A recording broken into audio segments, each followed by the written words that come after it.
ഞാൻ രുദ്രനാണ്, ശിവന്റെ ഭക്തൻ. കാലത്തിന്റെ അതിരുകൾ കടന്ന് ഞാൻ ഇവിടെ എത്തിയിരിക്കുന്നു. ഈ ഭൂമിയെ രക്ഷിക്കാൻ എന്നെ ആരും തടയില്ല.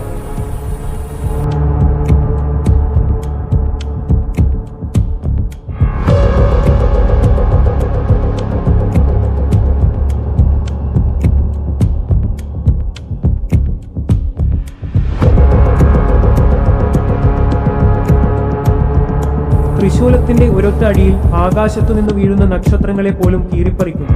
വാരാണസിയിലെ ഗംഗയിൽ എന്റെ രക്തം ഇതിനകം കലർന്നിരിക്കുന്നു. ഇത് വെറും തുടക്കം മാത്രം. ദേവന്മാരോട് പോലും ഞാൻ പോരാടും.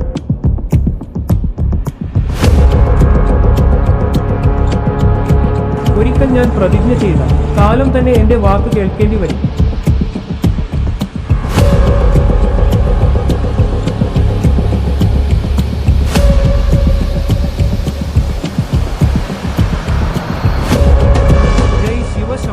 ഈ യുഗത്തിൽ രുദ്രന്റെ അവതാരം അനീതി നശിക്കും.